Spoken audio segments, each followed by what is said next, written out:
दोस्तों आज हम बात करेंगे व्हाट इज़ बैलेड। बैलेड एक लिटरेरी डिवाइस है। इसका जो टर्म है बैलेड, वो बेलेर फ्रेंच वर्ड से लिया गया जिसका मतलब होता है टू डांस।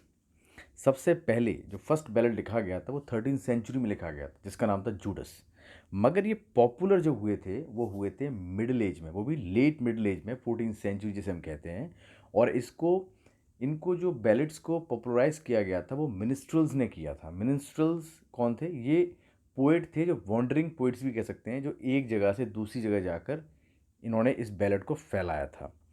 बैलेड की डेफिनेशन है, अ बैलेड इज अ पोएम और song narrating a story in short stanzas in a simple और रिदमिक लैंग्वेज।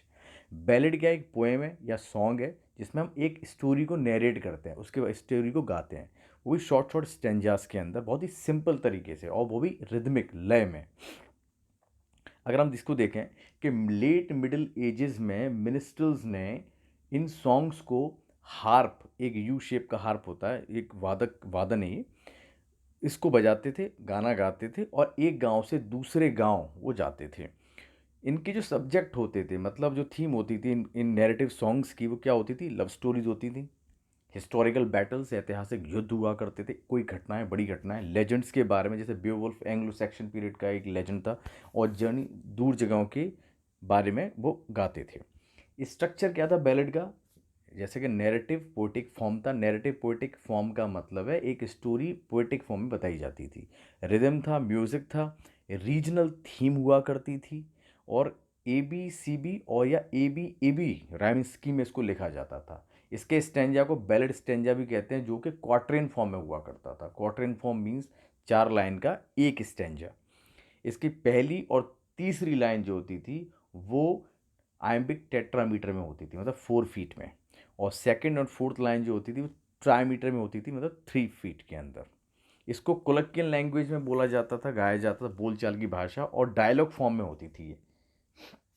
इसके अंदर सुपर नेचुरल एलिमेंट्स भी हुआ करते थे, एंजल्स, गॉड्स, मैथोलॉजिकल थीम्स जिसे हम कहते हैं।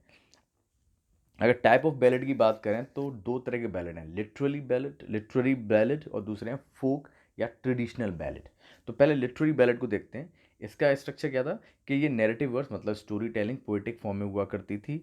ये फोक बैलेड के इमिटेशन में तो कॉपी थी।